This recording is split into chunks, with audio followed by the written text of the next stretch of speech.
Thanks for joining me again today. So if you're frustrated and confused by the current budget situation under consideration by the County Council, you're not alone. When their counter-proposal moved forward this week to eliminate the county's broad-based and most beneficial property tax credit for owner-occupied residences, the poorly named income tax offset credit, or ITOC, instead of my recommended property tax, they picked a path that is detrimental for government services and even worse for what homeowners would pay to us. It's a lose-lose. Let's do the math. Under my recommended proposal, a family with a $600,000 home would pay $378 more per year than current rates. Under the council's proposal, 200,000 of our home-owning families, this includes condominiums and co-ops, these families are now going to pay an extra $692 this year because the tax credit was eliminated. So that $600,000 home will now see its tax bill go up under this county's plan by 85% more than my proposal. And the commercial properties of our county get away with no change in their bills. Not at all surprising. Why does this matter? So let me tell you. Montgomery County already has the lowest taxes on commercial property in the DC area. Frederick's at $1.11, Howard's at $1.34. Prince George's County is at $1.37. District taxes commercial property between $1.66 and $1.89, and Fairfax County taxes commercial property between about $1.27 and $1.50. And what the council is doing is raising taxes on residential property only and leaving commercial taxes unchanged. And homeowners alone get the hit. And yet, council members still have the audacity to boast that they stopped my tax hike. They are being misleading at best, but to me, they're simply not telling the truth at all. When I presented my budget in March, I acknowledged the necessity of making difficult decisions, including the reality that raising taxes is not a simple undertaking. I accepted full responsibility for every recommendation in my proposed budget. There's nothing hidden here. I did not try to misrepresent the impact of a tax increase on 1/3 of our residents. Such transparency and honesty is essential for maintaining integrity and leadership. We cannot simply cut our way out of the challenges we face. Revenues are necessary to protect the services that are too important to lose. My approach is focused on directly protecting families. While some current proposals would effectively raise costs for all homeowners, including condominium co-op owners, and including those retirees on limited incomes that we talk about, and by removing a tax credit worth $692, my budget preserves those credits, provides additional support for low-income households. Here's another major point you won't hear the council members mention. Their proposal doesn't raise any taxes on commercial property. Not only that, but they've been giving away tax dollars by passing 15 to 20-year exemptions from property taxes. I've been pushing the council for years to adopt the system in DC and Virginia where residential and commercial property taxes are at different rates, commercial property being taxed higher with the money dedicated to infrastructure. We have had a bill in Annapolis the last 2 years that we cannot get out of the legislature even though it passed the House. The council actually lobbied against it, arguing that they didn't support my position, and our delegation apparently doesn't either. MACO, the Maryland Association of Counties, with a majority of Republican jurisdictions, supported the legislation, but not Montgomery County. Those revenues could go into our budget and free up existing tax dollars to be used elsewhere in the budget. The legislation is what we call enabling. All it would do is allow us to create legislation. It didn't mandate anything. The council wouldn't even support being enabled to do this. And I can tell you why. It's pretty much a guarantee that if residents understood that we could do this and that DC and Virginia counties were doing it, they would expect us to do the same. And that would upset our developer friends. So if you're concerned about attracting development where our transportation infrastructure is seen as inadequate, our budget has never had enough money to support infrastructure. We're actually issuing bonds for less than we did 20 years ago because we can't afford them. What has having the lowest commercial rate gotten us? Absolutely nothing. Companies go to DC and Nova to pay higher taxes because they get infrastructure needed for economic development. Our county is living proof that you can be the cheapest state and still not get asked out. Furthermore, this is the same county council prioritizing prudent spending while giving tax breaks and handouts to developers through legislation such as the Office to Residential Conversion, 20-year total tax abatement. There is no evaluation of what, if any, abatement is needed. And we presented examples to the county council, examples of projects in the county that had made that conversion and didn't ask for or need a penny from the county. Without any evidence, they decided that developers just shouldn't pay taxes, regardless of whether or not they can, and whether or not they can demonstrate they need any kind of abatement. Another is a 15-year tax abatement for building on a metro station. Again, no demonstration of need. So if you go to the Grosvenor Metro, you'll see a new development there, Strathmore Square. When I was on the council, I voted to approve that development. I voted to approve the height and density because the developers argued that because it was more expensive to build on Metro, they would need the height and density to make the project work. So I can say I voted for it. The buildings now pay no taxes for 15 years, thanks for a piece of legislation introduced by the county council. No taxes for 15 years. One of those buildings is worth almost $120 million, has mostly luxury apartments where rents go up to $12,000 a month, and that building pays zero taxes. Zero taxes for a luxury building. Meanwhile, a similar building that's right next door to that building pays almost $1 million in taxes a year. Over 15 years, we are going to lose $16 million or more in revenue from giving them this ridiculous tax exemption. Finally, regarding the debate in regards to compensation for our dedicated county workers, both in the government and the school system, we have a legal and moral obligation to honor our contractual agreements. The county's law, enacted by the county council, requires the executive to collectively bargain with our employee groups and to use binding arbitration to resolve any impasse.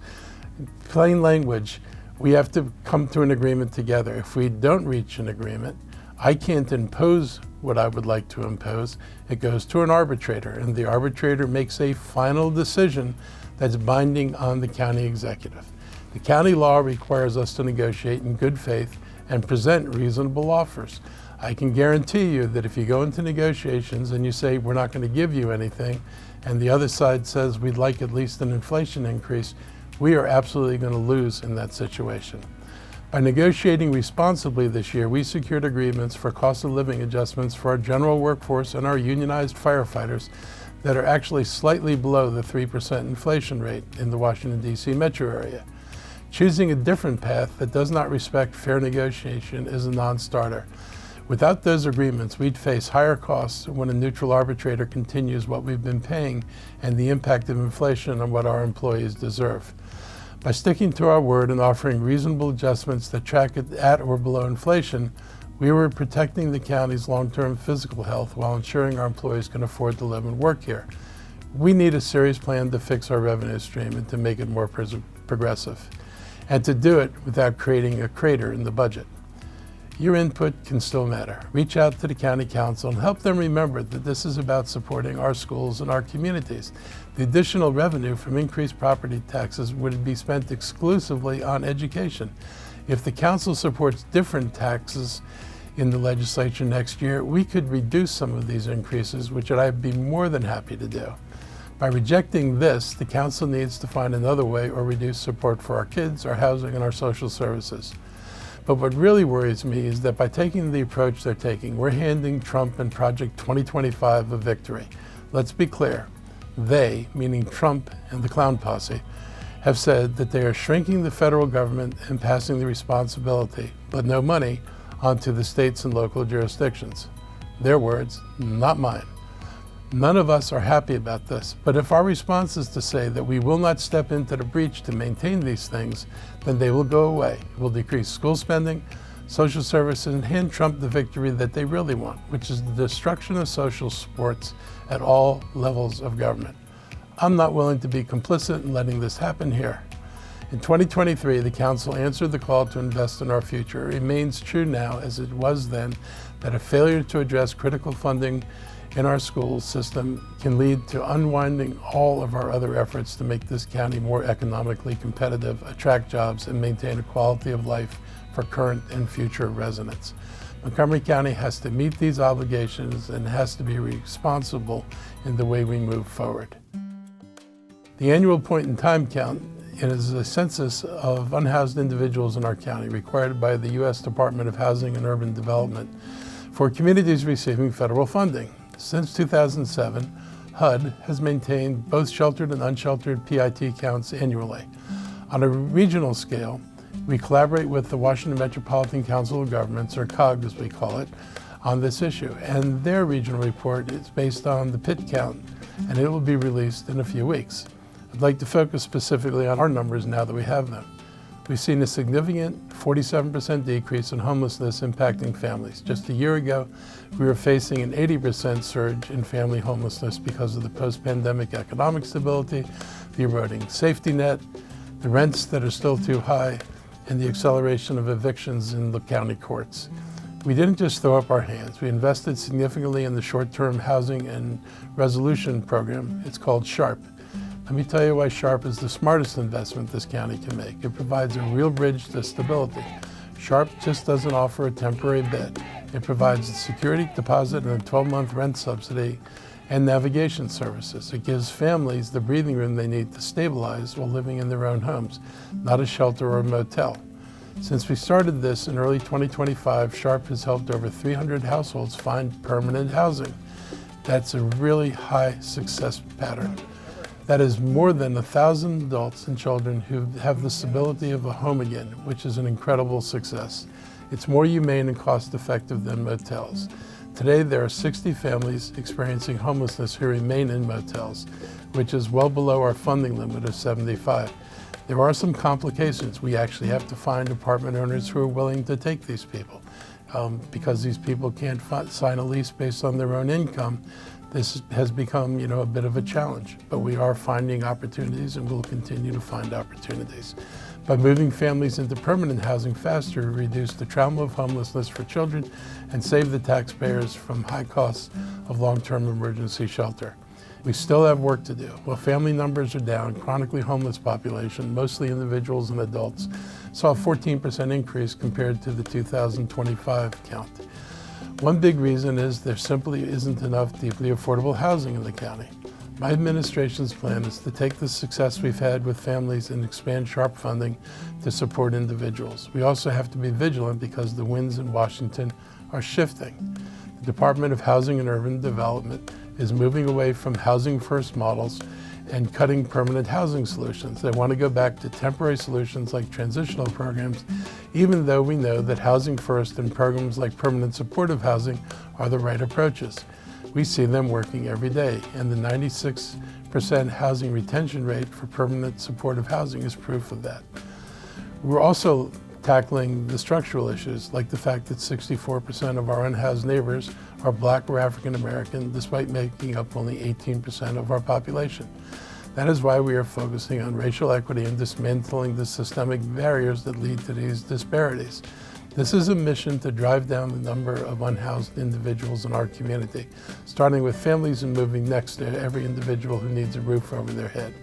We have the right program in place, but keeping it funded is more important than ever with federal help in jeopardy.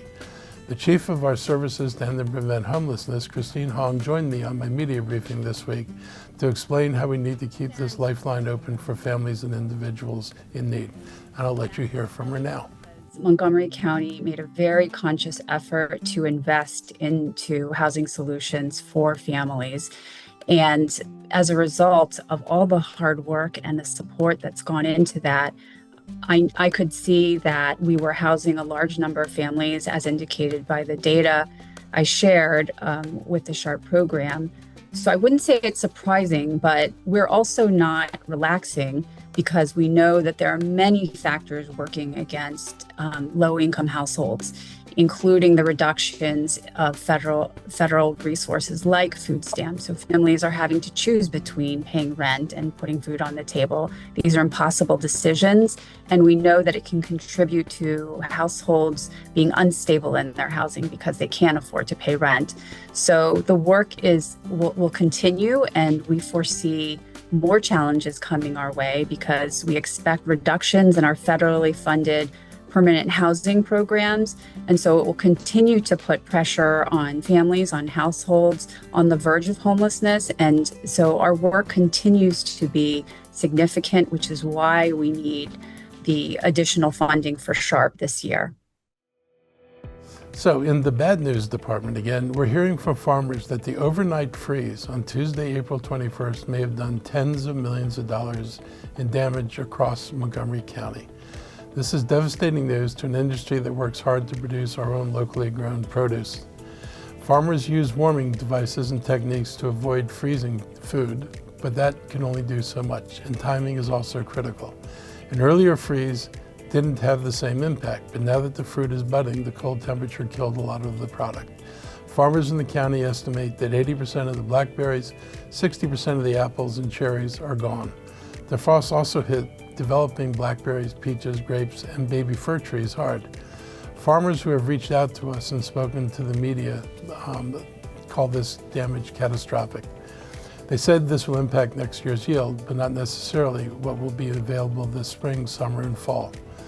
Our Ag Reserve was created in 1980 and encompasses 93,000 acres and supports roughly 350,000 jobs and contributes about $8.25 billion in the economic impact during a normal year. At last count, there were 42 farms specializing in fruit and orchards, which contributed about $71 million in market value sold by our local farmers in 2022. But clearly, this won't be a normal year. Farmers encourage you to continue to support local farms, even if you're not getting everything you would normally buy. This is an opportunity to try new foods and continue to support the local growers. Another problem we're experiencing is the lack of rain. Through the end of April, our area has only received around 11 inches of rain for the year, which is about 2 inches lower than our average. In fact, the entire DC region is in the same boat and has been for a while. The U.S. Drought Monitor shows that 8 of the past 12 months have been drier than normal. It will take several major soakers to pull us out of this drought condition.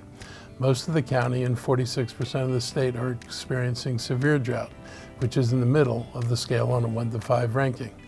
In 2002, the drought caused smaller streams to dry up. It reduced stream flow and it led to more salt in the Chesapeake Bay and its tributaries, which led to fish kills and invasive species. Agriculture has been impacted by droughts and periods of lower rainfall, leading to livestock sell-offs and lowered crop yields. Drought can also impact our water supply. The situation can reach the level of water restrictions to ensure that we have enough water for everyone. But we're not there yet. Hopefully we don't get there.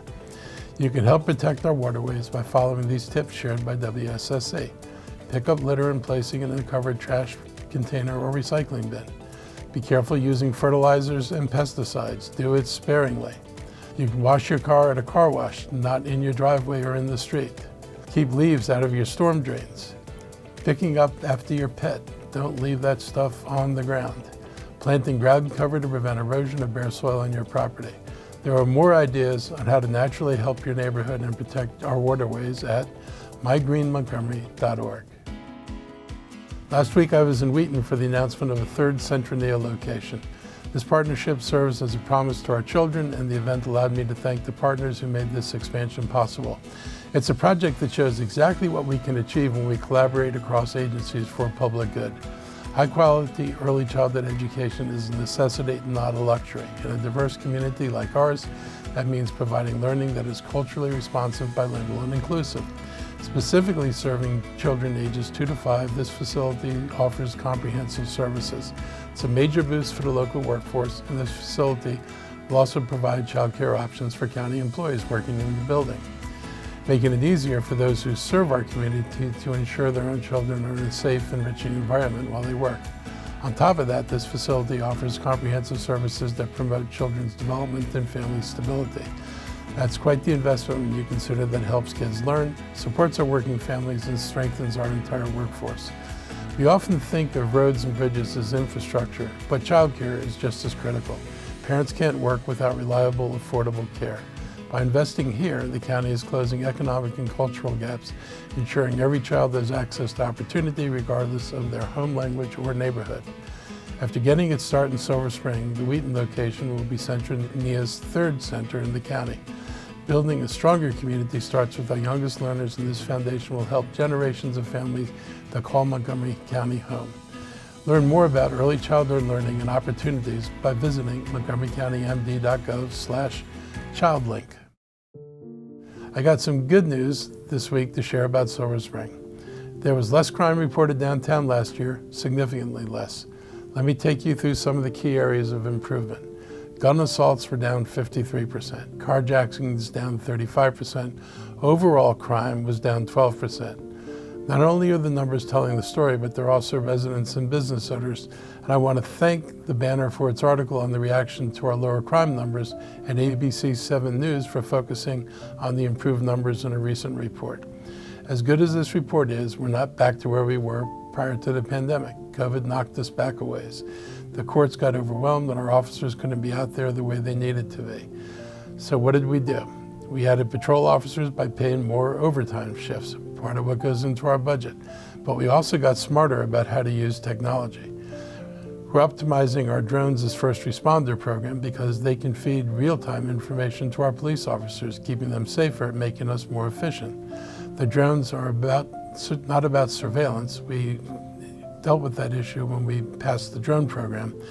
They help us catch criminals and deter them from trying to target downtown Silver Spring. We also worked with shelters. We got more unhoused neighbors inside. We passed legislation that said, hey, if you're serving alcohol at 4 in the morning and your block looks like a street fight waiting to happen, you need a safety plan. And our police are going to make sure you have one. That's just common sense. That late night crowd that was coming in from outside the area and causing mayhem at 5 a.m. has thinned out now. And the people who live here, who've been here and who love this community, they're telling us they can feel the difference. Everyone deserves to feel safe, and that's been the best recipe for seeing Silver Spring thrive. I must also thank the officers and police department leaders who are committed to community-based policing. Many communities like ours adopted changes a few years ago to address community concerns about bias and profiling policing. We've been able to build trust and show our residents that police officers have community safety at the top of their minds. We've got more work to do on housing, on mental health services, on making sure we're not just pushing problems from one block on to the next, but we also should recognize the progress we've made. We're recruiting new police officers who want to help our community. That's a goal we all share.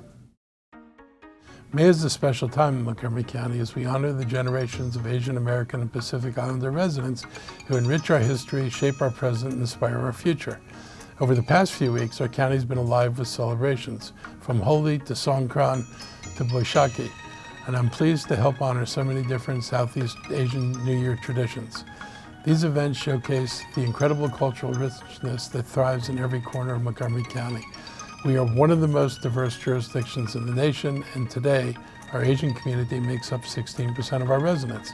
Seeing families and friends together in such large numbers remind us how much stronger and more vibrant our county is because of its diversity. And this Sunday, May 3rd, from 11 a.m. to 4 p.m., we are proud to host the 5th annual Asian American and Pacific Islander Heritage Month celebration at Seneca Valley High School in Germantown.